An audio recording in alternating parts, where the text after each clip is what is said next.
এই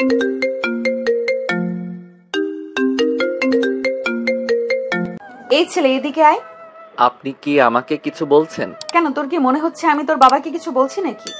দেখুন ম্যাডাম, এখানে তো আমি রয়েছি। আপনার যদি কোনো সমস্যা হয়ে থাকে তাহলে সেটা আপনি আমাকে বলতে পারেন, কিন্তু আমার বাবাকে নিয়ে কোনো মন্তব্য করতে পারেন না। তোর সাহস দেখে আমি অবাক না হয়ে পারছি না। তুই আমার সাথে মুখে মুখে তর্ক করছিস। সামান্য চাওয়ালার ছেলে হয়ে আমার সঙ্গে তর্ক করার তোর সাহস এলো কোথা থেকে? দেখুন ম্যাডাম, সবাইকে সম্মান দিয়ে কথা বলার চেষ্টা করুন। আমার বাবা চাওয়ালা, সেদিনটা পরিশ্রম করে যা উপার্জন করে তা দিয়ে আমাদের সংসার চলে, কিন্তু আমরা কারো থেকে হাত পেতে টাকা নিয়ে আমাদের সংসার চালাই না। কিংবা খারাপ কোনো কাজ করেও আমার বাবা অত উপার্জন করছেন না, তাই আপনি এভাবে কথা বলতে পারেন না। ওহ মাই গড, সিরিয়াসলি? এখন বুঝি তোর কাছ থেকেও আমাকে শিখতে হবে আমি কার সঙ্গে কিভাবে কথা বলবো আর কার সঙ্গে কিভাবে কথা বলবো না? আপনি যদি অসভ্যতামি করেন তাহলে তো আপনাকে যে কারো কাছ থেকে কোনো কিছু শিখতে হতে পারে।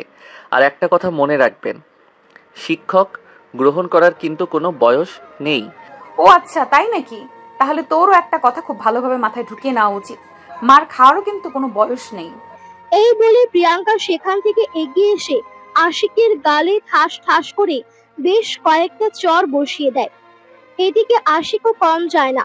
তাকে কেউ অকারণে কথা শুনিয়ে যাবে বা কিছু একটা করে চলে যাবে, সে এটা বসে বসে সহ্য করবে, এরকম ছেলে আশিক নয়। কিন্তু সে এভাবে কোনো প্রতিশ্রুতি নেয়নি। তার মাথায় সবসময় দুষ্টুমির ভূত চেপে থাকে। তখনই সে প্রিয়াঙ্কার মাথাটা নিজের দিকে চেপে ধরে প্রিয়াঙ্কার দুই ঠোঁটে নিজের দুই ঠোঁট ডুবিয়ে দেয়।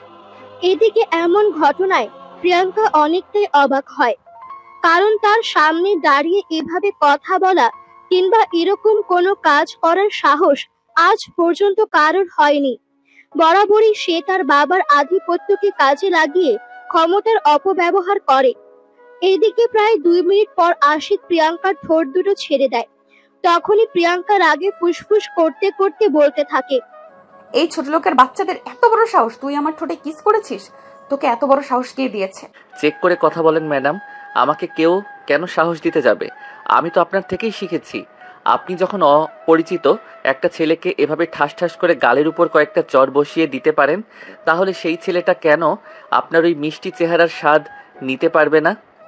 এত বড় কথা বললি, তুই হয়তো জানিস না আমি কে আর কি আমার পরিচয়, তাই এমন ব্যবহার করার সাহস পেয়েছিস।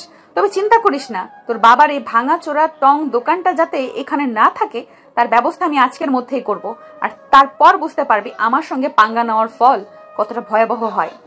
এই বলে রাগে ফুসফুস করতে করতে প্রিয়াঙ্কা গাড়িতে উঠে বসে আর তারপর গাড়ি চালিয়ে সেখান থেকে চলে যায়। এদিকে আশিক আবারও দোকানে কাজ করতে থাকে। তো ভিউয়ার্স, গল্পের অনেক দূর পর্যন্ত চলে এলাম, কিন্তু এখন পর্যন্ত আপনাদের কাছে গল্পের নায়ক নায়িকার পরিচয়টাই তো দেওয়া হলো না। তো চলুন গল্পের নায়ক নায়িকার পরিচয়টা দিয়ে আসি। এতক্ষণ যাদের কথোপকথন শুনলেন তারাই হলো আমাদের গল্পের নায়ক নায়িকা। আমাদের গল্পের নায়িকা প্রিয়াঙ্কা, তার বাবা 15 বছর ধরে এলাকার রানিং চেয়ারম্যান, তাই প্রিয়াঙ্কা এলাকায় দাপটের সঙ্গে চলাফেরা করে। কেউ তার সঙ্গে কোনো ঝামেলা করার চেষ্টাও করে না। আর এদিকে আমাদের গল্পের নায়ক আশিক, সে হলো নিম্ন মধ্যবিত্ত ফ্যামিলি থেকে উঠে আসা একটা ছেলে। তার বাবা ছোট্ট একটা চায়ের দোকান, তা থেকে যা ইনকাম হয় তাই দিয়ে তিনি সংসার চালান। আর একমাত্র ছেলে আশিকের লেখাপড়ার খরচ জোগান। আশিকের বাবার টাকা পয়সা না থাকলে কি হবে, বিশাল একটা মন আছে, দিনে দিন রাত পরিশ্রম করেন, আর তাই দিয়ে ছেলেকে শহরের ভালো একটা ভার্সিটিতে পড়াশোনা করিয়েছেন। Have you? আর আমাদের গল্পের নায়ক আশিক এই বছরই অনার্স কমপ্লিট করেছে, বিভিন্ন জায়গায় চাকরির জন্য ইন্টারভিউ দিচ্ছে, কিন্তু চাকরিটা আর হয়ে উঠছে না। এদিকে তার বাবার শরীরটাও ভালো যাচ্ছে না, তাই বাড়ি থেকে তাকে ফোন দেওয়া হয়েছে। সেজন্য কিছুদিনের জন্য হলেও গ্রামের বাড়িতে আসে আর ফ্যামিলির একটু দেখাশোনা করে। সেই জন্যই তো আশিক সবকিছু ফেলে রেখে গ্রামে ছুটে এসেছে, আর এই জন্যই আজকে চায়ের দোকান খুলে দোকানে বসেছিল। দুপুরের পর দোকান বন্ধ করে যেই না বাসার দিকে যাবে, তখনই প্রিয়াঙ্কার উপরোক্ত ঘটনাটি ঘটে। আশিক দোকান বন্ধ করছিল আর তখনই প্রিয়াঙ্কার গাড়িটা এসে সেখানে দাঁড়ায়। আর তারপর যা হলো তা তো আপনারা নিজের চোখে দেখতে পেলেন। তো ভিউয়ার্স, চলুন কথা না বাড়িয়ে মূল গল্পে ফিরে আসি। আশিক দোকান বন্ধ করে বাড়িতে চলে গেল। আর এদিকে প্রিয়াঙ্কা সেখান থেকে সোজা বাসায় এসে ড্রয়িং রুমে এসে চিৎকার চেঁচামেচি শুরু করে দেয়। প্রিয়াঙ্কা এমন চিৎকার চেঁচামেচি দেখে তার বাবা এসে জিজ্ঞেস করতে থাকে, কি ব্যাপার মামুনি, কি হয়েছে? তুমি এভাবে চিৎকার চেঁচামেচি করছো কেন? এটা তো ভদ্রলোকের বাড়ি। তোমার ভদ্রলোকের খ্যাতায় কোন বাইরের মানুষজন আমার সঙ্গে যা ইচ্ছা তাই আচরণ করবে, আর তুমি এখানে ভদ্রলোক দেখাচ্ছ? আমি এসব কোনো কথাই শুনতে চাই না। আমার মেজাজ একদম খারাপ করো না বলে দিলাম। কেন মামুনি, কি হয়েছে তোমার সাথে সেটা তো বলো। তুমি যদি না বলো তাহলে বুঝবো কি করে কে তোমার সঙ্গে ঝামেলা করেছে। এই যে আমাদের ভার্সিটির 3 রাস্তার মোড়ে একটা চার দোকান আছে, ওই দোকানে একটা বদমাস ছেলে এসেছে। মনে হয় ওই চায়াওয়ালার ছেলে হবে। ওই ছেলেটাই আমার সঙ্গে বেয়াদবি করেছে। কি বলো? ওই চাওয়ালা ছেলে তো শহর থেকে পড়াশোনা করে। ও ছেলে এখানে আসতে যাবে কোথা থেকে? তাছাড়া চাওয়ালা ছেলের এত বড় সাহস হয়নি যে সে তোমার সঙ্গে বেয়াদবি করবে। ও আচ্ছা, তাই বুঝি। এখন তোমার এটা মনে হচ্ছে যে আমি তোমার সঙ্গে মিথ্যা কথা বলছি? দেখো, আমি যা বলছি একদম সত্য কথা বলছি। ওই যে ছেলেটা তখন দোকান বন্ধ করে আসছিল, আমি আমার বান্ধবীরা প্রতিদিন ভার্সিটি শেষ করে ওই দোকানে এসে চা খাই। আর আজকে যখন আসলাম তখন দেখলাম দোকানটা বন্ধ। তাই তো ছেলেকে দেখে জিজ্ঞাসা করতে চাইছিলাম। তখনই তো ছেলেটা আমাদের সঙ্গে বেয়াদবি করলো, আর আমার সঙ্গে যা করেছে তা তো জাস্ট অকল্পনীয়। মানে তুমি কি বলতে চাচ্ছ? আমি তো কিছুই বুঝতে পারছি না। কি হয়েছে তোমার সঙ্গে? ছেলেটার ব্যবহারে আমি যদি গিয়ে কয়েকটা থাপ্পড় মেরেছিলাম, তখনই ছেলেটা আমাকে জড়িয়ে ধরে, উফ বাবা, তারপর আমি তোমাকে আর বলতে পারবো না। ও আচ্ছা, এই ব্যাপার। শোনো মা, তোমাকে ছোট করে একটা কথা বলি। আমি এলাকার চেয়ারম্যান, পরপর 4 বার নির্বাচিত চেয়ারম্যান। মানুষ আমাকে সম্মান করে, শ্রদ্ধা করে আর ভালোবাসে বলেই কিন্তু আমাকে বারবার ভোট দিয়ে নির্বাচিত করে। কিন্তু সেখানে যদি তুমি আমার ক্ষমতার অপব্যবহার করো তাহলে তো এমন পরিস্থিতিতে পড়বেই। আর আমি বুঝতে পারছি না, তুমি আমার বাবা নাকি ওই ছেলেটা? ওই ছেলেটা আমার সঙ্গে বেয়াদবি করেছে এটা জানার পরও ওই ছেলেটার হয়ে সাফাই গাইছো, অথচ ছেলেটা যে আমার সঙ্গে বেয়াদবি করলো তার কোনো প্রতিশোধ মেনে নিতে চাইছো না। তুমি জানো বন্ধুদের সামনে ছেলেটা আমাকে অপমান করেছে, তাহলে আমার বন্ধুরা আমাকে কি ভাববে? এটা তোমার এই ঘটনাটা ঘটার আগে ভাবা উচিত ছিল। তুমি সব সময় ক্ষমতার অপব্যবহার করো। তুমি এলাকায় দাপটের সঙ্গে চলাফেরা করো। তোমার একটা কথা মাথায় রাখা উচিত, তুমি মেয়ে মানুষ। আর আমি এলাকার চেয়ারম্যান বলেই কারোর উপর অন্যায় অবিচার করতে পারি না। এই বলে প্রিয়াঙ্কার বাবা ড্রয়িং রুম থেকে চলে যাচ্ছিল।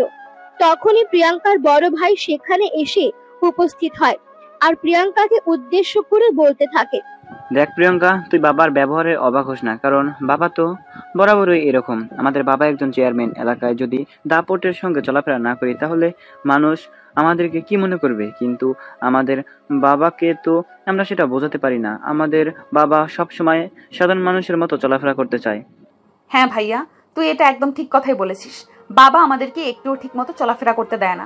আর মানুষজনকে যদি নাই বোঝাতে পারি আমরা চেয়ারম্যানের ছেলে মেয়ে, তাহলে তারা আমাদেরকে ভয় পাবে। তুই কোনো চিন্তা করিস না, কাল ভার্সিটিতে যাওয়ার সময় আমাকে তোর সঙ্গে নিয়ে যাস। ওই হারামজাদাটার ব্যবস্থা আমি করে আসবো। রাতুল, তুমি কিন্তু একদম উল্টো পাল্টা কিছু করবে না, এটা আমি তোমাকে বলে দিচ্ছি। নির্বাচনের সময় কিন্তু হয়ে আসছে।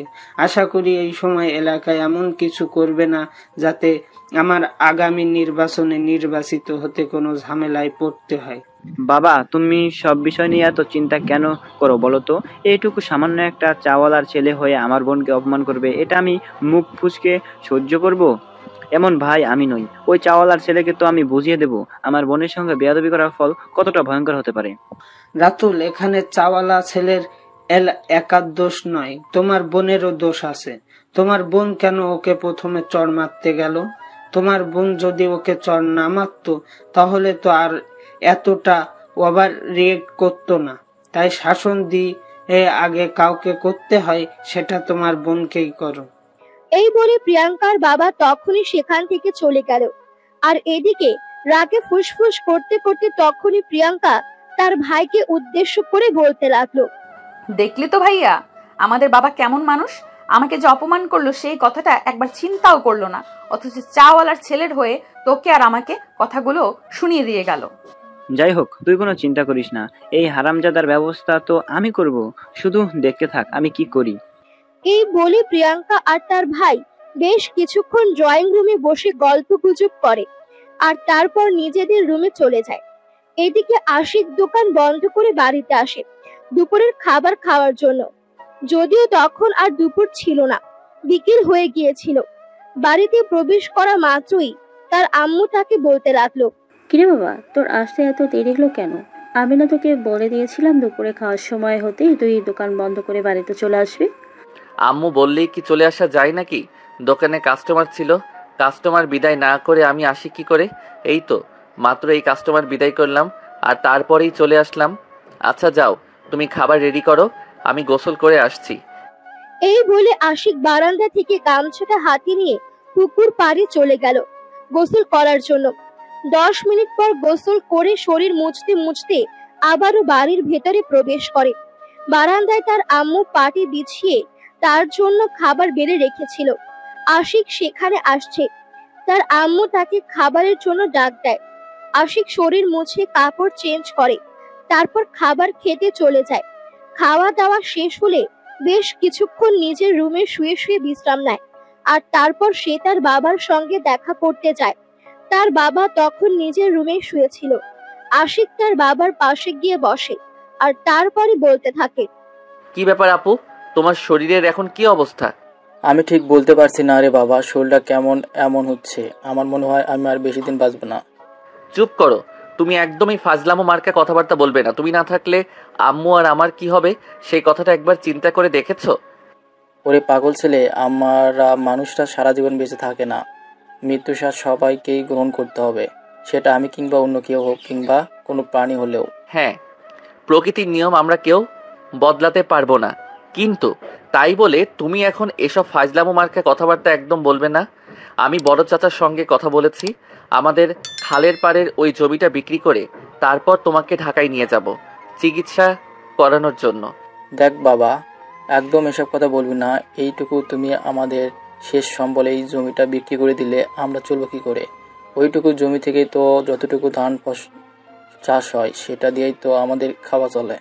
দেখো, সে যা হওয়ার হবে, আমি এত কিছু চিন্তা করি না আর করতেও চাই না। তুমি যদি বেঁচে না থাকো তাহলে আমাদের সম্পত্তি দিয়ে কি করব? চাই না আমাদের ওই সম্পত্তি, যে সম্পত্তি আমাদের কোনো কাজে আসবে না। আমার শুধু একটাই কথা, আগে তোমাকে বেঁচে থাকতে হবে এবং ভালোভাবে বেঁচে থাকতে হবে, তারপর জায়গা সম্পত্তি আর অন্য সব কিছু। আমি বড় চাচার সঙ্গে কথা বলে রেখেছি, উনি বলেছেন মানুষ পেলেই আমাকে জানাবেন। এই বলে আশিক রুম থেকে বের হয়ে চলে আসলো। তখনই তার মা বারান্দায় দাঁড়িয়ে সবকিছু শুনছিলেন। তিনি আঁচলে মুখ লুকিয়ে বলতে লাগলেন, বাবা, বলছিলাম কি, আমাদের এই জমিটা বিক্রি করার কোনো প্রয়োজন নেই। আমি তো তোর নানার বাড়িতে কিছুটা সম্পত্তি পাবো। আমি না হয় কাল তোর মামার বাড়িতে গিয়ে তোর মামার সঙ্গে এ ব্যাপারে কথা বলি। আম্মু, যেখানে মামারা এমনিতেই তোমার সঙ্গে সম্পর্ক রাখতে চায় না, সেখানে যদি তুমি সম্পত্তি নিতে চাও তাহলে তো তারা তোমাকে আর পরিচয় দিবে না মনে হয়। দেখ বাবা, সে জয় হবে এত কিছু চিন্তা করে লাভ নেই। আমার ভাইরা আমার সঙ্গে সম্পর্ক রাখলো কি রাখলো না এটা তাদের ব্যক্তিগত ব্যাপার, কিন্তু আমার সম্পত্তি থাকার পরেও যদি আমার স্বামীকে চিকিৎসার অভাবে মারা যেতে হয় সেটা তো আমি মেনে নিতে পারবো না।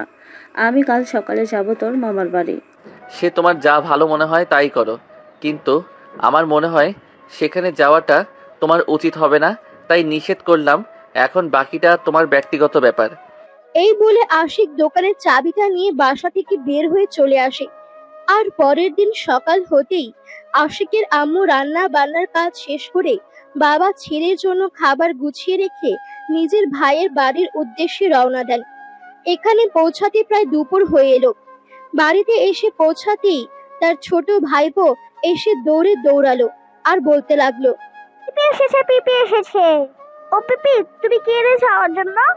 কথাটা বলেই আশিকের আম্মুর মুখটা মুহূর্তের মধ্যে মলিন হয়ে গেল। বাড়িতে মেহমান আসে, ছোট বাচ্চারা দৌড়ে আসে তাদের গিফট পাবার জন্য। কিন্তু আশিকের আম্মু সেরকম আর্থিক অবস্থান নেই যে বাবার বাড়িতে আসলে সবার জন্য এটা ওটা নিয়ে আসবে। তাছাড়া এই মুহূর্তে আশিকের বাবা খুবই অসুস্থতায়, তিনি একদম শূন্য হাতে এসেছেন। তখনই রুম থেকে বের হন ওনার বড় ভাবি। উনি রুম থেকে বের হয়ে আশিকের আম্মুকে দেখে বলতে থাকেন, কিরে, তুই দেখি আবার চলে এসেছিস? তা এবারও কি খালি হাতে এসেছিস নাকি? না মানে, আসলে ভাবি আপনাদের জামাই খুব অসুস্থ, এমন টাকা পয়সা নেই, তাই কিছু আনতে পারেনি। আরে তোদের তো এসব কিছু সবসময় চলতেই থাকে, তা এখন কেন এসেছিস সেটা বল শুনি। না মানে আসলে ভাবি, তোমাদের জামাইয়ের শরীরটা ভালো যাচ্ছে না, টাকার অভাবে চিকিৎসাও করাতে পারছি না, তাই ভাবছিলাম বাইরের সঙ্গে এই ব্যাপারে একটু কথা বলবো। দেখ, একদম আমাদের জামাইদের কাছে টাকা পয়সা চাইবি না। আমাদেরও সংসার আছে, সবসময় তোর সংসার নিয়ে পড়ে থাকলে আমাদের চলবে না। আমাদের নিজেদেরও বাচ্চা কাচ্চা আছে, তাদের ভবিষ্যৎ আছে। ভাবি, আমি টাকা পয়সা চাইতে আসিনি, আমি ভাইদের সঙ্গে একটু কথা বলতে এসেছি। দেখ, তোদের এসব কথা বলা আমার খুব ভালো করে জানা আছে। কথা বলা মানেই তো ভাইদের কাছে টাকা চাইবি। ভাইয়াদের বলবি তোরা এই সমস্যা ওই সমস্যা, আর তোর ভাইয়া তো দয়ার সাগর, নিজের সংসার উচ্ছন্নে দিয়ে তোকে টাকা পয়সা দিবে। তখনই এই কথাগুলো শুনতে শুনতে পিচ্ছি রাত তার বড় আম্মুকে বলতে থাকে, কি হয়েছে বড় আম্মু? তুমি পিপিকে এভাবে বকাবকি করছো কেন? পিপি কতদিন পর আমাদের বাড়িতে এসেছে, পিপিকে একটু রেস্ট নিতে দাও। এই তো শরবত বানিয়ে দাও। ওরে বাবারে, পিসের জন্য দরদ উতলে পড়ছে যখন, এতই তাড়া থাকলে পড়ছে, তখন তোর মাকে গিয়ে বল না শরবত বানিয়ে দিতে। আমার এত দরদ উঠতে পড়ছে না রে, আমি কাউকে শরবত বানিয়ে খাওয়াতে পারবো না। ভাবি, আমার কিছুই লাগবে না, তুমি ওকে বকাবকি করো না। তাছাড়া আমি তোমাদের বাড়িতে থাকতে আসিনি, ভাইদের সঙ্গে দেখা হলেই আমি চলে যাব। সাধ্য সিদ্ধি হয়ে গেলেই তো চলে যাবি, এটা কি আর নতুন করে বলার কিছু আছে নাকি? এই বলে মুখটাকে একটা ভেঙচি মেরে ধরা পাবি সেখান থেকে চলে গেল। তখনই ছোট্ট রাত তার পিপির হাত ধরে টানতে টানতে ড্রয়িং রুমে এনে বসালো, আর তারপর বলতে লাগলো, পিপি তুমি এখানে বসো, আমি তোমার জন্য শরবত নিয়ে আসছি। না বাবা, আমার কিছু লাগবে না, তুমি আমার পাশে বসো, আমি তোমাকে একটু আদর করি। কিন্তু ততক্ষণে রাত সেখান থেকে দৌড়ে চলে গেল। তাদের রুমে গিয়ে ফ্রিজ খুলে তার একটা কোল্ড ড্রিঙ্কসের বোতল নিয়ে দৌড়ে ড্রয়িং রুমে আসে, আর সেটা আশিকের আম্মুর হাতে তুলে দিয়ে বলতে থাকে, পিপি তুমি এটা খাও, বাইরে অনেক রোদ, তোমার নিশ্চয় পর্যন্ত গরম লেগেছে, এটা খাও, তোমার ভালো লাগবে। এই বলে আশিকের আম্মু সেটা খেতে না চাইলেও রাত তাকে জোর করে ওটা খাইয়ে দেয়। আর তখনই আবারও বড় ভাবি সেখানে এসে উপস্থিত হয়। তখনই আশিকের আম্মুকে কোল্ড ড্রিঙ্কস খেতে দেখে তিনি মুখটাকে ভেঙচি দিয়ে বলতে থাকেন, তোমার তো দেখছি একটু একটু আক্কেল জ্ঞান নেই, খাবার দেখলেই খেতে ইচ্ছে করে, কোনো হুঁশ থাকে না। এইটুকু বাচ্চার কোল্ড ড্রিঙ্কস খেতে তোমার একটুও বিবেকে বাঁধলো না? আরে বড় ভাবি, বিশ্বাস করো আমি খেতে চাইনি, ও আমাকে খুব জোর করলো তাই খেয়েছি। তাছাড়া এগুলো খেতে আমার ভালো লাগে না। সেটা তো আমি দেখতেই পাচ্ছি। এখন যদি আমি নিজের চোখে দেখতে নাই পেতাম তাহলে তো তুমি এটা স্বীকারই করতে না যে এটা তুমি খেয়েছো। খাবার থেকে লোভ সামলাতে পারো না, আসলে গরিব হলে যা হয় আর কি। ভাবি, তুমি কিন্তু আমাকে অপমান করে কথা বলছো, তোমার কাছ থেকে কিন্তু এটা আশা করিনি। হাজার হোক তুমি আমার বড় ভাইয়ের বউ, তুমি আমাকে এভাবে অপমান করে কথা বলতে পারো না। তোদের মতো গরিবদের আবার মান ইজ্জত আছে নাকি? তোদের যদি মান ইজ্জত থাকতোই তাহলে কয়দিন পর পর বাবার বাড়িতে চলে আসতি না, আর খালি হাতে তো একদমই নয়। আমাদেরকে দেখ, আমরা বাবার বাড়িতে যাওয়ার সময় ভাই ভাবিদের জন্য কত কিছু নিয়ে যাই, আর ছোট বাচ্চাদের জন্য কত রকমের খাবার দাবার তো আর গিফট। ভাবি, এখানে আমার দোষটা কোথায় সেটাই বলো। তোমরাই তো দেখে শুনে আমাকে গরিব বাড়িতে বিয়ে দিয়েছো, আমার স্বামীর যদি সামর্থ্য না থাকে এখানে আমার কি দোষ বলো? কোনো বড়লোক বাড়ি থেকে তোর সম্বন্ধ আসছিল না? তোর যা চেহারা, বড়লোকের ছেলেরা তোকে যে দেখে পছন্দ করবে না, সে নিহাতি একটা বোকাচোদা ছেলে। পেয়েছিলাম বলেই তো তোকে বিদায় করতে পেরেছি, তা না হলে এখনো পর্যন্ত আমাদের ঘাড়ের উপরেই বসে খেতি। ঠিক আছে ভাবি, আমি আর কখনো তোমাদের বাড়িতে আসবো না। আমার ছেলে ঠিকই বলেছিল, তোমাদের বাড়িতে আসা একদমই আমার উচিত হয়নি। এই বলে আশিকের আম্মু কান্না করতে থাকেন। তখনই ওনার ছোট ভাইপো রাত ওনার চোখের জল মুছে দিয়ে বলে, পিপি তুমি কান্না করছো কেন? একদম কান্না করো না, তুমিও কান্না করলে কিন্তু আমিও কান্না করে দিব। না বাবা, আমি একদম কান্না করছি না, এই তো আমি একদম ঠিক আছি। কে বলেছে তোমাকে আমি কান্না করছি? এই তো আমি দেখছি তুমি কান্না করছো, আর কান্না করো না, বড় আম্মুকে আমি বকে দিব। না বাবা, তোমাকে কাউকে বকতে হবে না, আমি একদম কান্না করছি না। আমার চোখে কি যেন পড়েছিল, তাই তো চোখ দিয়ে এমন জল বেরোচ্ছে। তুমি যাও, রুমে যাও। তোমার আম্মু এখানে দেখলে তোমাকে বকাবকি করবে। না পিপি, আমি তোমার কাছেই থাকবো। আমি রুমে যাব না। আম্মু রুমে ঘুমাচ্ছে, সে জানে না আমি তোমার কাছে আছি। এই বলে রাত তার ফুপুর কোলে উঠে বসলো আর দুজন মিলে কত সুখ দুঃখের আলাপ করতে লাগলো। এভাবে দেখতে দেখতে প্রায় 2 ঘন্টার মতো সময় কেটে গেল। কিন্তু বাড়িতে যে একটা মেহমান এসেছে সেই ব্যাপারে বাড়ির কারোর কোনো মাথা ব্যথা নেই। আসরের আজান দিবে প্রায় এমন সময় আশিকের বড় মামা বাড়িতে আসে। বোনকে ড্রয়িং রুমে বসে থাকতে দেখেই সোজা বলতে থাকেন, কি ব্যাপার, তুই কখন এলি আর এখানে কেন বসে আছিস? এই তো এসেছে, অনেকক্ষণ হলো। তোমার সঙ্গে একটু কথা বলতে এসেছিলাম, তোমরা বাড়িতে নেই তাই অপেক্ষা করছিলাম। আচ্ছা ঠিক আছে, তাহলে তুই একটু বস, আমি দুপুরে খাবারটা খেয়ে আসি। আসলে কাজের খুব প্রেশার, তাই দুপুরে সময় মতো খাবারটাও খেতে পারছি না। এই বলে ওনার বড় ভাই ভেতর রুমে চলে গেলেন। বোন এসেছে এতদিন পর, বন্ধু করে খেয়েছে কিনা খাবার খাবে এই ব্যাপারে তিনি কোনো কিছুই জিজ্ঞেস করলেন না। তিনি হতাশ হয়ে ড্রয়িং রুমে বসে রইলেন।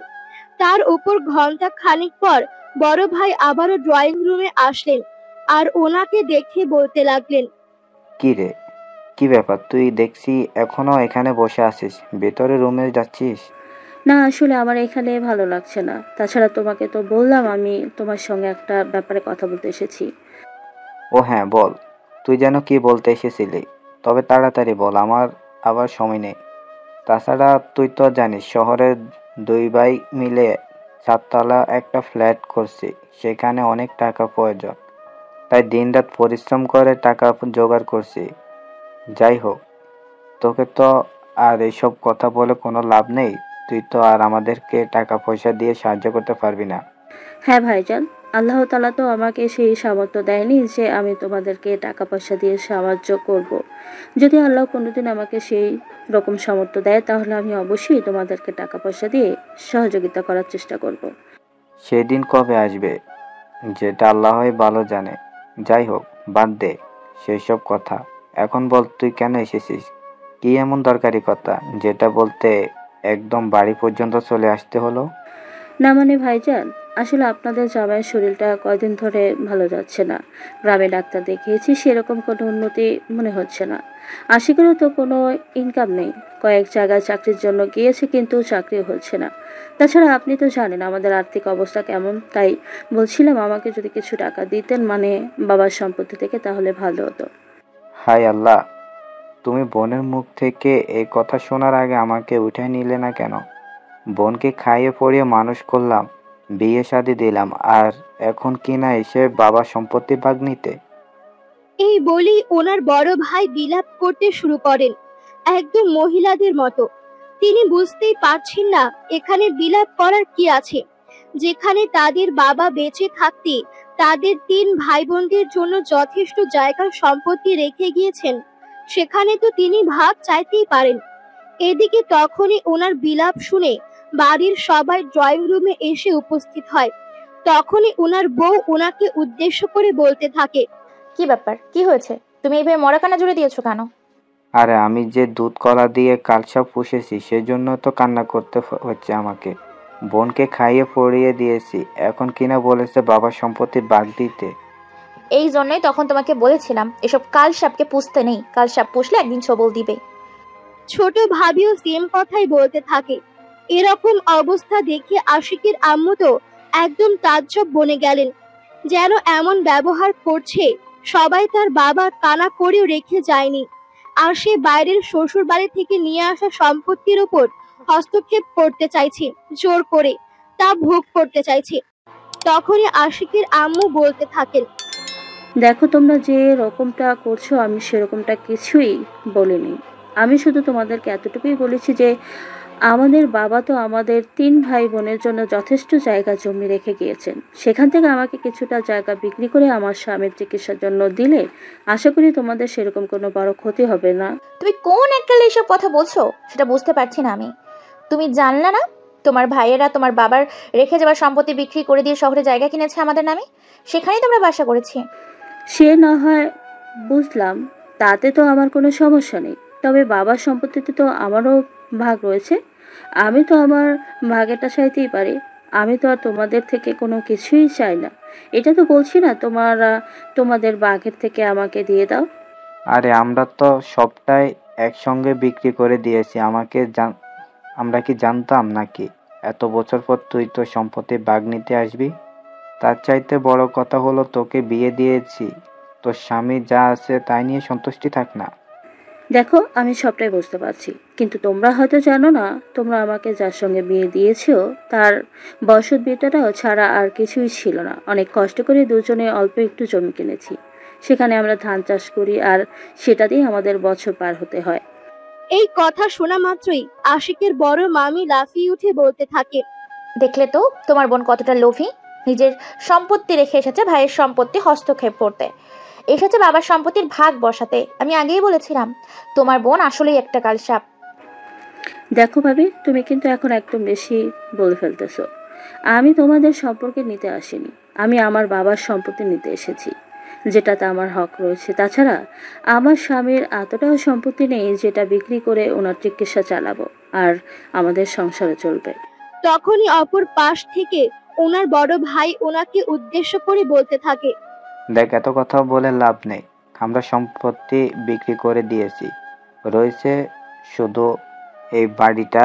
কিছুদিন পর আমাদের শহরে বাসা তৈরির কাজ শেষ হয়ে গেলে এই বাড়িটাও বিক্রি করে দিব আমরা।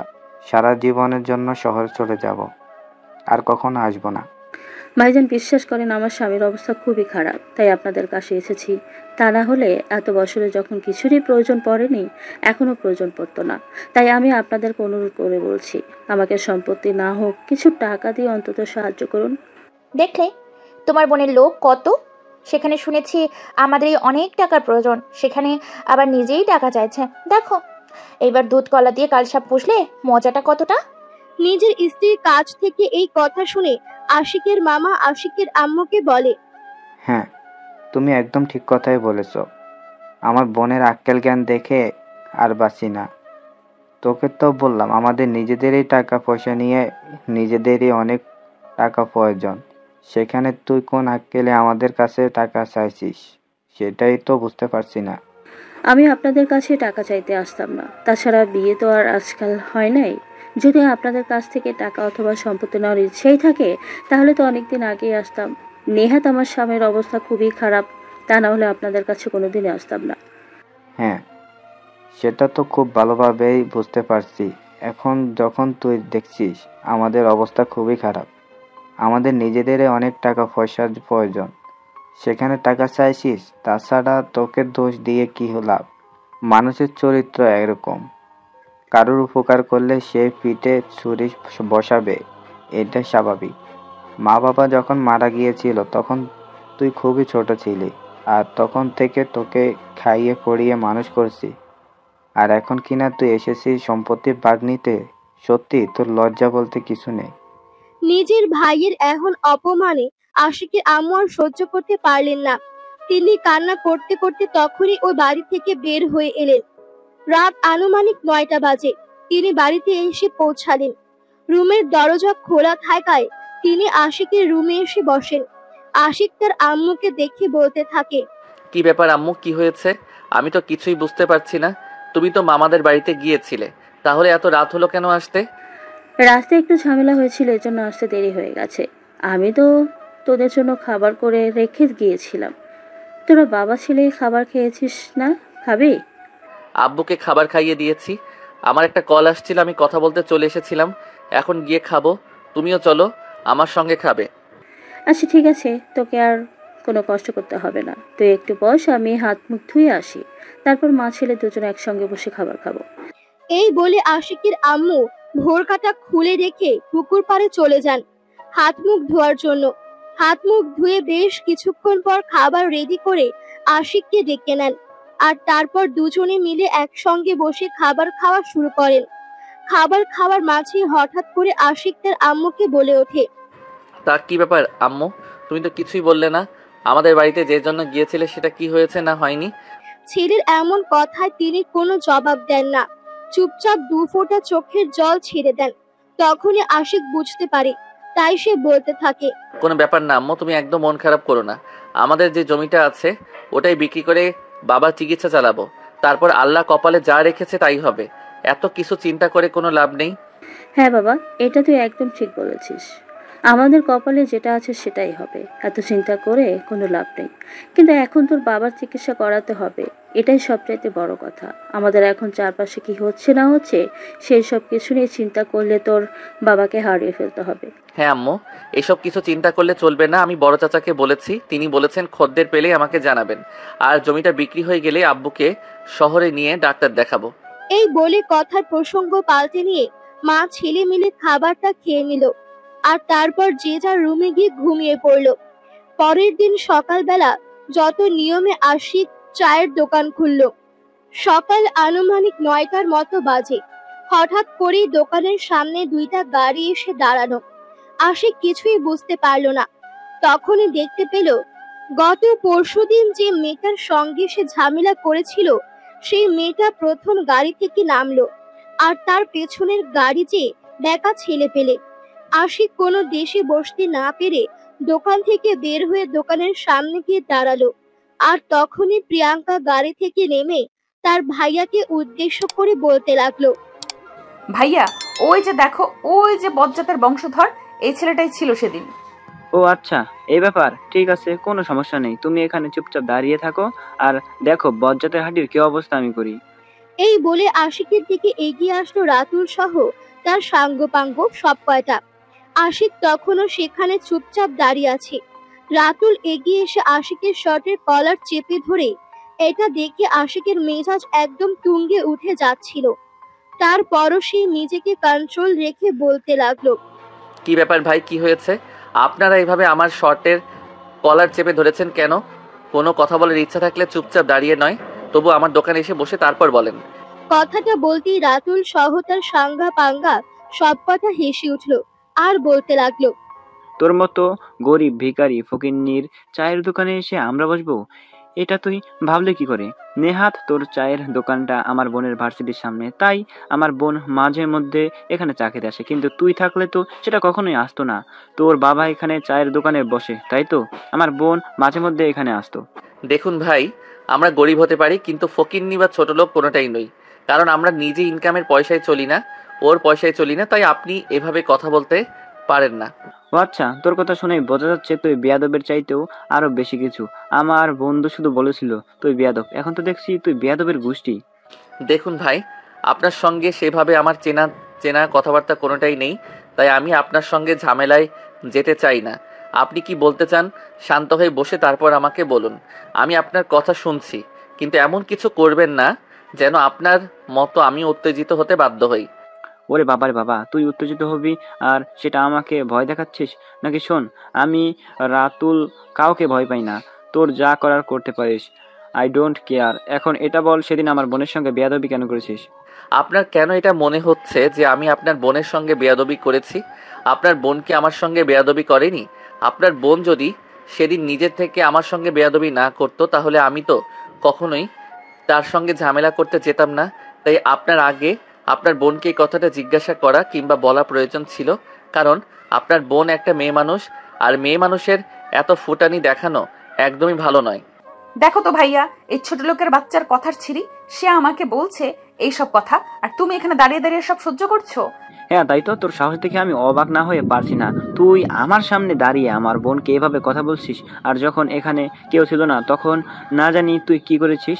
এই তোরা দাঁড়িয়ে দেখছিস কি? এই হারামজাদার হাড্ডি ভেঙে সব এক করে দে, তারপর দেখি ওর কোন বাবা ওরে বাঁচাতে আসে। দেখেন, সব কিছুর একটা লিমিট আছে।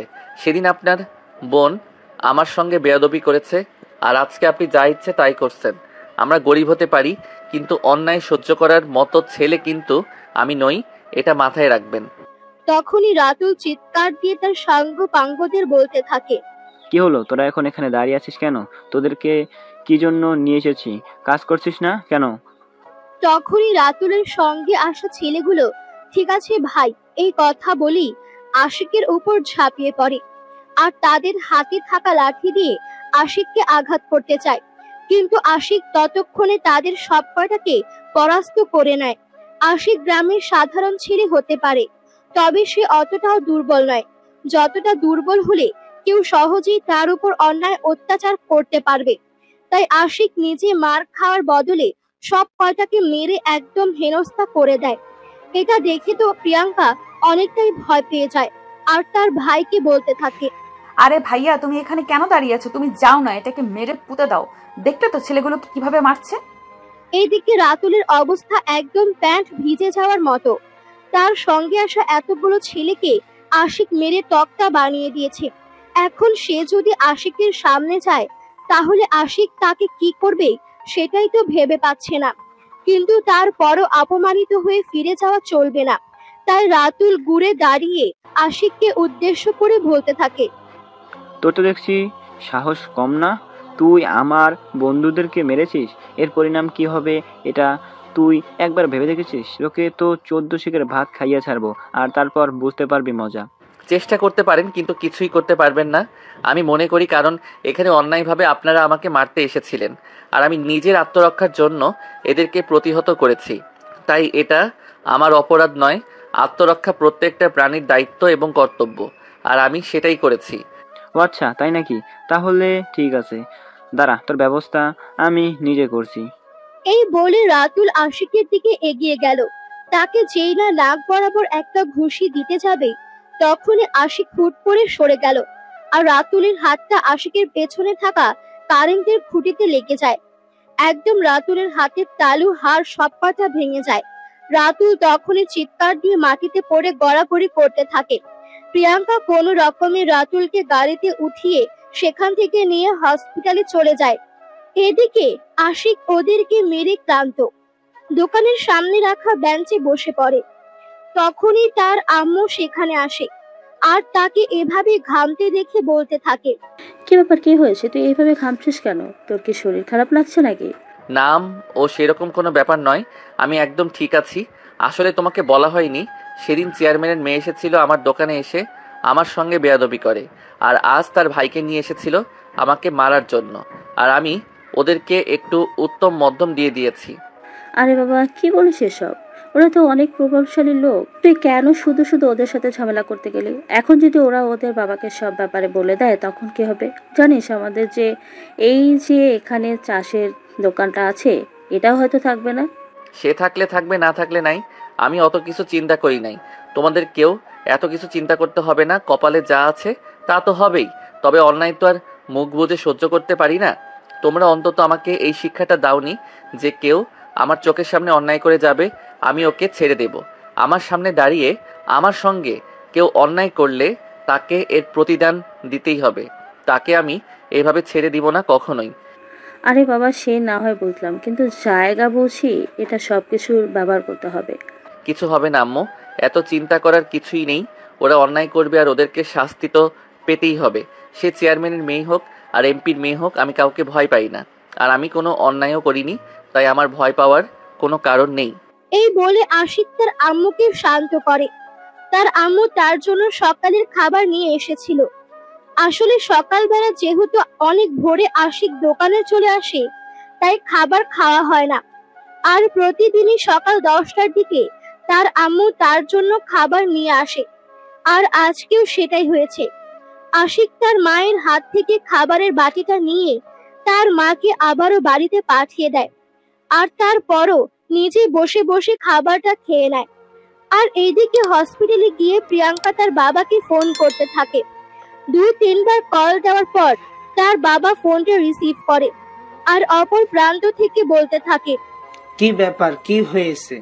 আমি ফোনটা রিসিভ করছি না, এটা তো তোমাদের বোঝা উচিত যে আমি ব্যস্ত আছি, তাই ফোনটা রিসিভ করতে পারছি না। কিন্তু সেটা না করে তোমরা এভাবে বারবার ফোন দিয়ে যাচ্ছ কেন? কেন ফোন দিচ্ছি সেটা বুঝতে পারছো না নাকি বুঝতে চাইছো না? আমি তো সেটাই বুঝতে পারছি না। আজব তো, বুঝতে চাইবো না কেন? বলো কি হয়েছে? আমি মিটিং এ আছি, সময় খুব কম, তাড়াতাড়ি বলো। তুমি তোমার মিটিং নিয়েই থাকো, আর এইদিকে তোমার ছেলে হসপিটালে, সেই খবর কি তোমার আছে? সেই খেয়াল কি তোমার রাখার কোনো দরকার আছে নাকি? কেন, কি হয়েছে? আমার ছেলে হসপিটালে কেন? আবার গাড়ি অ্যাক্সিডেন্ট করেছে নাকি? তুমি যে কেমন বাবা সেটা আল্লাহই ভালো জানে। তোমাকে কে বললো? তোমার যেন দাঁড়িয়ে অ্যাক্সিডেন্ট করেছে। ওই চাওয়ালার আর ছেলে তোমার ছেলেকে মেরে হসপিটালে পাঠিয়ে দিয়েছে। তুমি তাড়াতাড়ি হসপিটালে চলে আসো, তোমার ছেলের অবস্থা ভালো নয়। এই বলে প্রিয়াঙ্কা ফোনটা কেটে দেয়। আর ওদিকে তার বাবাও মিটিংয়ে মনোযোগ দেয়। বিকেল প্রায় 3টার দিকে প্রিয়াঙ্কার বাবা হসপিটালে আসে। আর তারপরে প্রিয়াঙ্কা তার বাবাকে দেখে অনেক রেগে গিয়ে বলতে থাকে, আমি সত্যিই বুঝতে পারছি না তুমি কেমন বাবা। তোমাকে যেই সকালবেলা ফোন দিয়ে বলা হয়েছে তোমার ছেলে অসুস্থ, হসপিটালে আছে, তোমার ছেলেকে কেউ মেরে হাড্ডি গুড্ডি ভেঙে দিয়েছে, আর এতক্ষণে তোমার আসার সময় হলো। আমাদের ভাই বোনের কি কোনো মূল্য নেই তোমার কাছে? আমি তোমাদের বাবা, তোমাদের মূল্য আমার কাছে না থাকলেও তোমাদেরকে খাইয়ে পড়িয়ে মানুষ করতাম না? এখন বলো, আজ আবার কেন ওখানে ঝামেলা করতে গিয়েছিলে? আমি বুঝতে পারছি না তোমার এইরকম কেন মনে হচ্ছে যে আমরা ওখানে ঝামেলা করতে গিয়েছিলাম। ওই ছেলেটা সেদিন আমার সঙ্গে বেয়াদবি করেছিল, আর সেই জন্যই তো ভাইয়া ওই বেয়াদবটাকে শাস্তি দিতে গিয়েছিল। কিন্তু ওই বেয়াদবটা এত বড়ই বেয়াদব যে ভাইয়ার বন্ধুদেরকে তো মেরেছে। ভাইয়া যখন ওকে মারতে গেল তখনই নিজেকে সরিয়ে নিয়ে ভাইয়ার হাতে ব্যথা দিয়েছে। ও আচ্ছা, এ ব্যাপার। আমি এতক্ষণে ব্যাপারটা বুঝতে পারছি। তোমরা ভাই বোন, এজন্যই আমার ক্ষমতার অপব্যবহার করছো, নিজেরা অন্যায় করছো, আর অন্যজনকে শাস্তি দিতে যাচ্ছ। এমনটা তো হতে পারে না। তোমাদের সঙ্গে যেটা হওয়া উচিত সেটাই হয়েছে। তুমি এখনো আমাদেরকে দোষ দিয়ে কথা বলছো? ওই বদমাশটাকে কিছু করবে না? সে যদি অন্যায় কিছু করত তাহলে অবশ্যই তাকে অন্যায়ের শাস্তি দিতাম, কিন্তু এখানে তো তোমরা অন্যায় করছো। শাস্তি পেতে হলে তো আগে তোমাদের পাওয়া উচিত, তারপর তার ব্যবস্থা। তোমরা কেন নিজেদেরকে শুধু শুধু ওর সঙ্গে ঝামেলা করতে গিয়েছো? তোমরা কেন ছেলে পিলে নিয়ে ওকে মারতে গিয়েছো? তোমরা যদি ওকে মারতে না যেতে তাহলে তো নিশ্চয়ই সে তোমাদের মারতে আসতো না। আরে বোন, বন্ধ কর এসব কথা। কার সঙ্গে তুই কথা বলছিস? আমাদের বাবা কি আমাদেরকে একটু ভালোবাসে না যে আমাদের কথা শুনবে? আমাদের বাবা তো কখনোই আমাদেরকে ভালোই বাসেনি, তাহলে আমাদের কথা শুনতে যাবে কেন? তোমরা ভুল করেছো বলছো। আমি তোমাদেরকে অবশ্যই ভালোবাসি, কিন্তু তোমাদের ভালো মানুষ বানাতে পারিনি। তোমাদের মধ্যে যদি মনুষ্যত্ববোধ থাকতো, মানসিকতা থাকতো, তাহলে তোমরা এরকম কিছু করতেই পারতে না। এই বলে প্রিয়াঙ্কার বাবা তখনই হসপিটাল থেকে বের হয়ে চলে গেল। আর এইদিকে সন্ধ্যার দিকে প্রিয়াঙ্কা তার ভাইয়াকে নিয়ে বাসায় আসে। প্রিয়াঙ্কার আম্মু ছেলের এমন অবস্থা দেখেই বলতে থাকেন, কিরে, কি হয়েছে? আমার ছেলের এই অবস্থা কেন? আমার ছেলেকে কে মেরেছে? কার এত বড় সাহস? হয়েছে, তোমাকে আর আগাতে দেখাতে হবে না। যেখানে বাবা কিছু করার নেই সেখানে আর তোমাকে দরদ দেখাতে হবে কেন? তোমার দরদ দেখানোর কোনো প্রয়োজন নেই। মানে কি বলতে চাইছিস? আমি তো কিছুই বুঝতে পারছি না। কিছু না, তোমাদেরকে বুঝতে হবে না। এই কথা বলে প্রিয়াঙ্কার ভাইয়াকে ড্রয়িং রুমে বসিয়ে দিয়ে নিজের রুমে চলে গেল। আর এরপর থেকে প্রতিদিনই ভার্সিটি যাওয়া আসা করত। তবে আশিকের সঙ্গে কখনোই আর সেভাবে ঝামেলায় জড়াতো না। তবে প্রিয়াঙ্কার বান্ধবীরা যেহেতু প্রতিদিনই ভার্সিটি শেষে এখানে আসে, তাকে তো তাই বান্ধবীদের সঙ্গে প্রিয়াঙ্কাকে প্রতিদিনই এখানে আসতে হতো। তবে এসে চুপচাপ বসে থাকে, তখনও কথা বলতো না। তাকে চা দিলে সেটা খেয়ে চুপচাপ চলে যেত। এভাবেই চলতে থাকে দিন। তবে প্রিয়াঙ্কা আশিকের দোকানে আসা কখনোই বন্ধ করতো না। মাঝে মধ্যে তো এমনও হতো প্রিয়াঙ্কা তার বন্ধুদের রেখে একা একাই আশিকের দোকানে চলে এসেছে। চুপচাপ বসে বসে আশিককে দেখছে। আশিক কাজ করছে, মাঝে মধ্যে প্রিয়াঙ্কার দিকে তাকাচ্ছে। প্রিয়াঙ্কা তার দিকে এভাবে অপলক দৃষ্টিতে তাকিয়ে আছে, এটা দেখে সে মাঝে মধ্যেই অনেকটা বিড়ম্বনায় পড়ে যেত। একদিন তো বলেই বসলো, কি ব্যাপার, কি সমস্যা আপনার? আমি তো কিছুই বুঝতে পারছি না। আপনি এভাবে প্রতিদিন আমার দোকানের সামনে বসে এভাবে আমার দিকে তাকিয়ে থাকেন কেন? এতদিন জানতাম মেয়ে মানুষের দিকে তাকিয়ে থাকলে মেয়ে মানুষ লজ্জা পায়, এখন দেখছি ছেলে মানুষের দিকে তাকিয়ে থাকলে ছেলে মানুষ লজ্জা পায়। সত্যি আমার এই ব্যাপারটা একদমই জানা ছিল না। ব্যাপারটা লজ্জা পাওয়ার নাই, ব্যাপারটা অস্বস্তিতে ফেলে। আপনি যখন আমার দোকানে আসেন তখন দোকানে অন্য কাস্টমারও থাকে, তারা এই বিষয়টা লক্ষ্য করছে যে আপনি এখানে বসে বসে এভাবে হাবলার মতো আমার দিকে তাকিয়ে থাকেন। কে লক্ষ্য করছে আর কে লক্ষ্য করছে না এসব ব্যাপার নিয়ে মাথা ঘামানোর মতো সময় তো আমার নেই। আমি এখানে আছি, ভালো লাগে তাকিয়ে থাকি, তারপর চলে যাই। আমি তো আপনাকে কোনো বিরক্ত করছি না, তাহলে এটা নিয়ে আপনার সমস্যা হওয়ার কথা আসছে কোথা থেকে? দেখুন, সমস্যা কোথা থেকে আসছে আর কোথা দিয়ে যাচ্ছে সেই সব কথা আমি আপনাকে বলতে বাধ্য নই। তবে আপনাকে শুধু এইটুকুই বলে দিচ্ছি, আজকের পর থেকে আপনি আর আমার দোকানের সামনে আসবেন না। আপনার এলাকায় আরো অনেক চায়ের দোকান আছে, আপনি সেখানে গিয়ে চা খাবেন। অন্য দোকানের চা আমার ভালো লাগে না। আমি এই দোকানের চা খেয়ে অভ্যস্ত হয়ে গেছি। আপনিও ঠিক আপনার বাবার মতোই অনেক ভালো চা বানাতে পারেন, তাই তো প্রতিদিন এখানে চলে আসি। দেখুন, আমি অত কথা বলতেও চাই না, শুনতেও চাই না। আমার যেটা বলার আমি আপনাকে স্পষ্ট করে বলে দিয়েছি। আপনি কাল থেকে আর এখানে আসবেন না। আমার খুব সমস্যা হচ্ছে। সবাই আপনাকে নিয়ে কথা বলতে কেন? আপনি এলাকার চলতি চেয়ারম্যানের মেয়ে হয়ে আমার দোকানের সামনে এসে বসে থাকেন আর এভাবে আমার দিকে হা করে তাকিয়ে থাকেন। আপনার সঙ্গে আমার কিছু চক্কর চলছে নাকি এটা নিয়ে সবাই কথা বলে।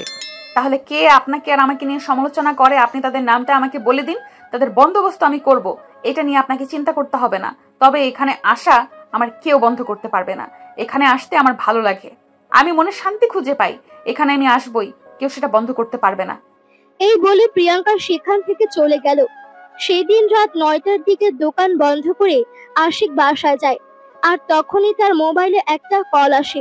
ফোনটা রিসিভ করে অপর প্রান্ত থেকে শুনতে পায়, গত 3 মাস আগে সে একটা চাকরির ইন্টারভিউ দিয়ে এসেছিল। সেটা এতদিনে স্থগিত ছিল, আর আজকেই তার রেজাল্ট দিয়েছে। আশিককে সেখানে নির্বাচিত করা হয়েছে, তাই আগামী 3 দিন পরেই তার জয়েনিং ডেট।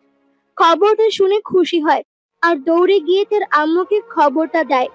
তার আম্মু আব্বু সবাই অনেক খুশি হয়। আশিকের আম্মু আশিককে জড়িয়ে ধরে বলতে থাকে, এবার বুঝি সত্যি সত্যি আমাদের কষ্টের দিন শেষ হতে চলল। অবশেষে আল্লাহ পাক রাব্বুল আলামিন আমাদের দিকে চোখ তুলে তাকিয়েছেন। এবার নিশ্চয়ই আমাদের সঙ্গে ভালো কিছু হবে। হ্যাঁ আম্মু, তুমি একদম ঠিক কথাই বলেছ। আমাদের কষ্টের দিন শেষ হতে চলেছে। তাই তো আল্লাহ আমার একটা চাকরির বন্দোবস্ত করে দিয়েছে। এখন থেকে আর কোনো কষ্ট আমাদের থাকবে না। এই বলে খাওয়া দাওয়া শেষ করে ঘুমিয়ে পড়ে। আর এইদিকে তার আব্বুর অবস্থা ভালো, আলহামদুলিল্লাহ এখন অনেকটাই ভালো। কারণ সেই দিন আশিকের আম্মু যখন ওনার বাবার বাড়িতে গিয়েছিলেন ভাইদের কাছ থেকে টাকা আনার জন্য, কিন্তু অপমানিত হয়ে খালি হাতে ফিরে আসতে হয়েছিল। তার পরের দিনে আশিকের বাবা যতটুকু জায়গার সম্পত্তি ছিল সেটা তিনি বিক্রি করতে পারেন এবং ঢাকায় নিয়ে উন্নত চিকিৎসা করাতে পারেন, যার কারণে আশিকের বাবা আলহামদুলিল্লাহ আল্লাহর রহমতে এখন অনেকটাই সুস্থ আছেন। এইদিকে আশিকের বাবা ও ছেলের চাকরির সংবাদ শুনে খুবই খুশি হন আর আল্লাহর কাছে বারবার শুকরিয়া আদায় করেন। পরের দিন সকালবেলা ঘুম থেকে উঠেই যখন আশিক দোকানের চাবি নিয়ে দোকান খুলতে যেতে চাইছিল, তখনই তার বাবা তাকে আটকে দেন। তার হাত থেকে দোকানের চাবিটা নিজের হাতে তুলে নিয়ে বলতে থাকেন, তোকে এখন আর এত কষ্ট করতে হবে না, এখন আমি সুস্থ হয়ে গেছি। তাছাড়া তুই তো আগামীকালকেই শহরে চলে যাবি। আজকের দিনটা বাড়িতে বসে বিশ্রাম কর, আজকের দিনটা দোকানে আমি যাই। এখন আমার শরীরটা আলহামদুলিল্লাহ সুস্থ আছে। না বাবা, তোমাকে দোকানে যেতে হবে না। আমি আজকের দিনটা দোকান খুলবো। কাল থেকে দোকান টোটালি বন্ধ রাখবে কয়টা দিন। একটু ম্যানেজ করে কষ্ট করে চলো। আর তারপর আমার চাকরিটা হয়ে গেলে চাকরির বেতন পেলে তো আর কোনো ঝামেলাই থাকবে না। তখনই পাশ থেকে আশিকের আম্মু আশিকের আব্বুকে উদ্দেশ্য করে বলতে থাকেন, হ্যাঁ, ছেলে একদম ঠিক কথাই বলেছে। তোমাকে আর কষ্ট করে দোকান খুলতে হবে না। এখন তো ছেলের চাকরি হয়ে গেছে, নিশ্চয়ই ভালো কিছু হবে। দেখো, ছেলের মতো তুমিও পাগল হয়ে যেও না। আমার শরীর এখন আলহামদুলিল্লাহ ভালো আছে। তাছাড়া সারাদিন ঘরে বসে শুয়ে থাকতে আমার ভালো লাগে না। আমি একটু বাইরে যেতে চাই, বাইরের খোলা হাওয়ায় আমার মতো করে একটু বাঁচতে চাই। দয়া করে তোমরা আমাকে একটু স্বাধীনতা দাও। এই বলে হাসতে হাসতে আশিকের হাত থেকে দোকানের চাবিটা কেড়ে নিয়ে দোকানে চলে গেলেন আশিক। আর কোনো উপায় দেখতে না পেয়ে রুমে এসে শুয়ে পড়ল আর দিয়া লম্বা একটা ঘুম। এদিকে কলেজ শেষ করে প্রিয়াঙ্কা যখন বান্ধবীদের নিয়ে চা খেতে আসলো, তখনই দেখতে পেল আজ দোকানে আশিক নেই। এটা দেখে মুখটা তার মুহূর্তের মধ্যে মলিন হয়ে গেল। আশিককে দেখতে না পেয়ে এই প্রিয়াঙ্কা আশিকের বাবার দিকে এগিয়ে গেল আর আশিকের বাবাকে উদ্দেশ্য করে বলতে লাগলো, কি ব্যাপার আঙ্কেল? এতদিন তো দেখতাম আপনার ছেলে দোকানে বসতো, আজ আপনি আসলেন যে? আসলে এতদিন আমার শরীরটা ভালো ছিল না, তাই আমার ছেলে আমার দোকানেও দেখাশোনা করতো। কিন্তু এখন আলহামদুলিল্লাহ আল্লাহর রহমতে আমার শরীর ঠিক হয়ে গেছে, তাই এখন থেকে দোকানে আমি আসবো। কথাটা শুনে প্রিয়াঙ্কার মনটা খুবই বেজার হয়ে গেল। সে আর সেখানে এক মুহূর্ত দেরি না করে সোজা বাসায় চলে আসলো।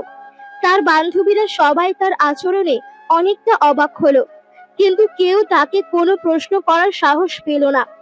তারা নিজেদের মতো করে যাকে তারপর যার যার বাড়িতে চলে গেল। বাসায় এসে কারোর সঙ্গে কোনো কথা বলছে না প্রিয়াঙ্কা। চুপচাপ নিজের রুমে বসে আছে, দরজা বন্ধ করে। কারোর সঙ্গে কথা বলতে ইচ্ছে করছে না। এদিকে পরের দিন সকাল হতে না হতেই নিজের সমস্ত জিনিসপত্র গুছিয়ে নিয়ে শহরের উদ্দেশ্যে রওনা দেয় আশিক।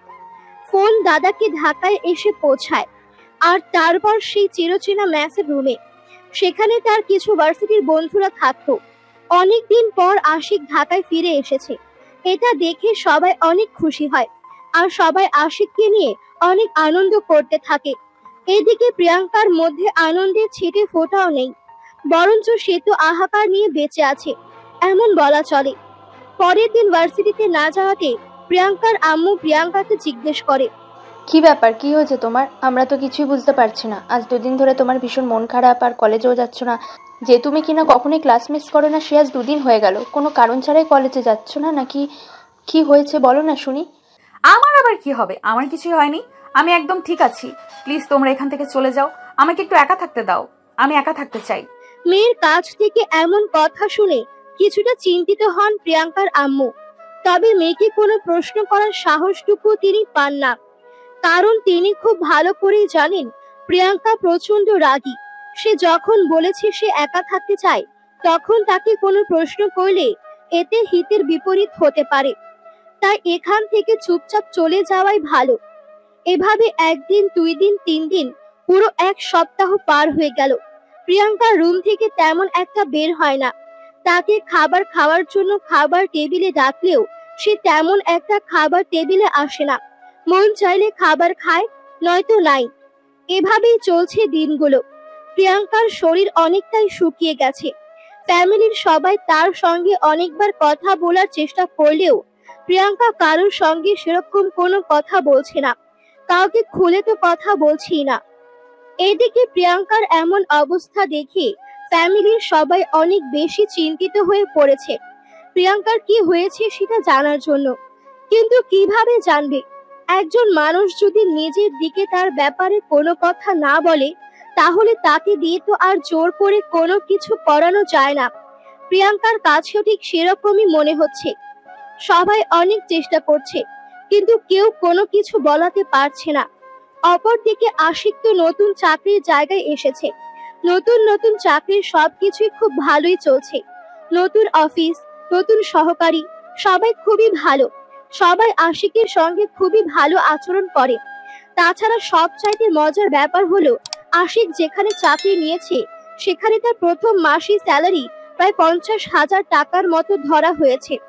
এটা দেখে তো আশিক অনেক বেশি খুশি হয়, কারণ যেখানে তার 10-15 হাজার টাকার একটা চাকরির কোনো রকম হলেই হতো, সেখানে 50,000 টাকা। এটা তো আশিকের কাছে মেঘ না চাইতেই জল পাওয়ার মতো অবস্থা। যাই হোক, সব মিলিয়ে খুব ভালোই যাচ্ছিল তার দিনকাল। এদিকে প্রিয়াঙ্কার অবস্থা তো একদম যায়। সে আশিককে খুব বেশি মিস করছে। আশিকের সঙ্গে দেখা না হয়, তার সঙ্গে কথা না বলা, এসব কিছু যেন তাকে খুব করে ভাবাচ্ছে। আশিক এভাবে হুট করে দোকানে আসা বন্ধ করে দিল কেন? এমনই হাজারটা প্রশ্ন তার মাথায় ঘুরপাক খাচ্ছে। তাই সে মনে মনে চিন্তা করলো, আর যেভাবেই হোক বাসার বাইরে যাবে, আশিকের বাবার দোকানে যাবে, আর সেখানে আশিকের ব্যাপারে খোঁজ খবর নেবে। যেমন চিন্তা তেমনই কাজ। সেদিন বিকেল হতে না হতেই প্রিয়াঙ্কা বাসা থেকে বের হয়ে গেল সোজা আশিকের বাবার দোকানে। আশিকের বাবা তখন দোকানে কাজ করছিল। প্রিয়াঙ্কাকে দেখেই তিনি দোকান থেকে বের হয়ে আসেন আর বলতে থাকেন, কি ব্যাপার মা, তুমি তো অনেকদিন আমার দোকানে আসো না, আজ হঠাৎ আসলে কেন? আঙ্কেল, আমি আপনাকে একটা কথা জিজ্ঞাসা করতে চাই। আপনি যদি আমাকে সত্যি কথা বলেন তাহলেই বলবো। দেখো মা, আমরা গরিব হতে পারি, কিন্তু মিথ্যা বলার অভ্যাস আমাদের নেই। বলো তুমি কি বলবে, আমি সত্য কথা বলার চেষ্টা করব। এই কথা শুনে প্রিয়াঙ্কা একটু ভরসা পেয়ে আশিকের বাবাকে বলতে থাকে, না মানে আসলে এতদিন তো দোকানে আপনার ছেলে বসতো, কিন্তু আপনার ছেলে হঠাৎ করে দোকানে আসা বন্ধ করে দিয়েছে কেন? সে কি এখান থেকে চলে গেছে নাকি? না মানে আসলে কথা হলো, আমার ছেলের চাকরি হয়েছে, সে এখন ওখানেই থাকে। জানো আমার ছেলের প্রথম মাসের বেতনে 50,000 টাকা ধরা হয়েছে। আমাদের যে কি খুশি লাগতেছে সেটা তোমাকে বলে বোঝাতে পারবো না। কথাটা শুনে প্রিয়াঙ্কা খুশি হলো নাকি দুঃখ পেল সেটা বোঝা গেল না। তবে সেই মুহূর্তের মধ্যেই 1 সেকেন্ড সেখানে দেরি না করে চলে গেল। প্রিয়াঙ্কার ওরকম আচরণে আশিকের বাবা অনেকটাই অবাক হন, তবে প্রশ্ন করার সময় যাও পান না, কারণ ততক্ষণে প্রিয়াঙ্কা সেখান থেকে চলে গিয়েছিল। তারপর কেটে গেল আরো 2-3 দিন। প্রিয়াঙ্কা সব সময় রুমের মধ্যে একা একা বসে থাকে, কারোর সঙ্গে কোনো কথা বলে না, কারোর সঙ্গে তার কোনো কথা বলতে একদম ইচ্ছে করে না। একাকিত্বকেই সে যেন সঙ্গী হিসেবে বেছে নিয়েছে, কিন্তু তার ফ্যামিলির মানুষ এই সব কিছু একদমই মেনে নিতে পারছে না। হাসি খুশি চঞ্চল ফুরফুরে মেজাজের মেয়েটা যখন হঠাৎ করেই এমন চুপচাপ আর ঘরকুনো হয়ে যায়, এটা তো সবার জন্যই সন্দেহজনক। প্রিয়াঙ্কার আব্বুরও এই বিষয়টা চোখে পড়ে, তাই তিনি সিদ্ধান্ত নেন মেয়ের সঙ্গে একবার একান্তে বসে কথা বলবেন। তাই সেদিন বিকেল বেলা মেয়ের রুমে চলে গেলেন। দেখতে পান প্রিয়াঙ্কা একা একা বালিশে মুখ লুকিয়ে কান্না করছে। প্রিয়াঙ্কার বাবা আস্তে আস্তে প্রিয়াঙ্কার পাশে বসে, তারপর তার মাথায় হাত বুলিয়ে দিতে দিতে বলতে থাকে, কি ব্যাপার মা, কি হয়েছে তোমার? এই কদিন ধরে দেখছি চুপচাপ রুমে বসে থাকছো, কারো সঙ্গে কোনো কথা বলছো না, রুম থেকে একদম বের হচ্ছ না। বাবার কথা শুনে প্রিয়াঙ্কার যেন বুক ফেটে চিৎকার করতে ইচ্ছে করছিল। তার কান্নার গতি আরো বেড়ে গেল, সে ফুপিয়ে ফুপিয়ে কান্না করতে লাগলো। তখনই তার বাবা তাকে আবারও সান্ত্বনা দিয়ে বলতে লাগলো, কি হয়েছে মা, এভাবে কান্না করছো কেন? প্লিজ আমাকে খুলে বলো। তোমার এই কান্না আমার বুক ছুরির মতো আঘাত করছে, আমি সহ্য করতে পারছি না। বাবা, আমি একজনকে ভালোবেসে ফেলেছি, তাকে ছাড়া আমার নিঃশ্বাস নিতে খুব কষ্ট হচ্ছে। প্লিজ বাবা, তুমি তো আমার জীবনে আমাকে সবকিছু এনে দিয়েছো, আমার ভালোবাসার মানুষটাকে প্লিজ এনে দাও। আরে সেটা নয়, না হয় বুঝলাম, কিন্তু তুমি কাকে ভালোবাসো সেটা তো বলবে। কাকে তুমি তোমার জীবনে পাওয়ার জন্য এইভাবে পাগলের মতো অন্যায় হয়ে খুঁজে বেড়াচ্ছ? আমি তো সেটাই বুঝতে পারছি না। আজ সেটা যদি বুঝতে না পারি, তাহলে সেই মানুষটাকে কি করে তোমার কাছে এনে দেবো? বাবা, সেই মানুষটা অন্য কেউ নয়, আমাদের ভার্সিটির সামনে যে চায়ের দোকানটা আছে, ওই চাওয়ালার ছেলে। মানে এসব তুমি কি বলছো? তোমার কি মাথা খারাপ হয়ে গেছে নাকি? অবশেষে একটা চাওয়ালা ছেলেকে তুমি ভালোবাসতে গেলে দুনিয়া থেকে ছেলের অভাব পড়েছে নাকি? আমি তো সেটাই বুঝতে পারছি না। দেখো বাবা, আমি এত কিছু জানি না আর জানতেও চাই না। আমি এই ছেলেটাকে ভালোবেসে ফেলেছি, ওই ছেলেটাকেই বিয়ে করতে চাই, ব্যাস এইটুকুই। তারপর আর কোনো কথা আমি শুনতে চাই না। কিন্তু দেখো, ওই ছেলেটার সঙ্গে আমাদের যাই না। কোথায় তুমি আর কোথায় ওই ছেলেটা? তুমি আর কোটি কোটি টাকার সম্পত্তি উত্তরাধিকারী, আর ওই ছেলেটা তো বাবার বস্তি পর্যন্তও নেই। তাহলে তুমি ওই ছেলেটাকে কিভাবে বিয়ে করতে পারো? আমি বললাম না, আমি অত কিছু জানি না আর জানতেও চাই না। ওই ছেলেকে আমার বিয়ে করতেই হবে। তুমি যদি ওই ছেলেটার সঙ্গে আমাকে বিয়ে দিতে না পারো, তাহলে আমি আত্মহত্যা করব, আর এটাই আমার শেষ সিদ্ধান্ত। ঠিক আছে মা, আমি দেখছি ব্যাপারটা কি করতে পারি। তবে তুমি তোমার মাথা ঠান্ডা করো, উত্তেজিত হয়েও না, উত্তেজিত হয়ে কোনো কাজ করো না। এই বলে প্রিয়াঙ্কার বাবা তখন নিজের মেয়েকে কোন রকম একটু শান্ত করেন, আর তারপরে ভাবতে থাকেন মেয়ের মাথা খারাপ হয়ে গেছে নাকি। যেখানে সে গরিব মানুষদেরকে একদম সহ্য করতে পারতো না, গরিব মানুষের সঙ্গে যা ইচ্ছে তাই ব্যবহার করত, এখন কিনা সে একটা গরিব ছেলেকে বিয়ে করতে চাইছে। এটা তো খুবই অবাক করার ব্যাপার। প্রিয়াঙ্কার বাবা চিন্তিত হয়ে ড্রয়িং রুমে বসে আছেন। তখনই প্রিয়াঙ্কার আম্মু সেখানে আসে। প্রিয়াঙ্কার বাবাকে এভাবে চিন্তিত হয়ে বসে থাকতে দেখে তিনি বলেন, কি ব্যাপার, কি হয়েছে? তোমাকে এমন চিন্তিত দেখাচ্ছে কেন? প্রিয়াঙ্কার বাবা তখন সমস্ত ঘটনা প্রিয়াঙ্কার আম্মুকে খুলে বলেন। সবকিছু শুনে প্রিয়াঙ্কার আম্মু বেশ খানিকটা অবাক হন, আর তারপর তিনি বলতে থাকেন, এসব তুমি কি বলছো? আমাদের মেয়েটার কি সত্যি সত্যি মাথা খারাপ হয়ে গেছে নাকি যে এসব পাগলের মতো কথাবার্তা বলছে?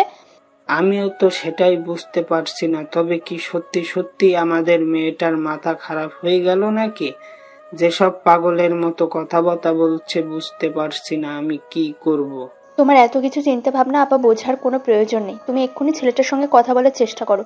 ছেলেটা যদি প্রস্তাবে রাজি হয়ে যায় তাহলে বিয়ের কাজটা সেরে ফেলো। তারপর ওরা সংসার করবে কি করবে না সেটা ওদের ব্যক্তিগত ব্যাপার। তবে এই মুহূর্তে মেয়ের ভালোর জন্য তোমাকে এটা করতেই হবে। দেখো, বিয়েটা ছেলে খেলা নয় যে আজকে খেললাম কাল ভালো লাগলো না সবকিছু বন্ধ করে ফেলে রাখলাম। বিয়েটা হলো সারা জীবনের ব্যাপার। বিয়েটা হলো দুটো মানুষের আত্মার মিলন।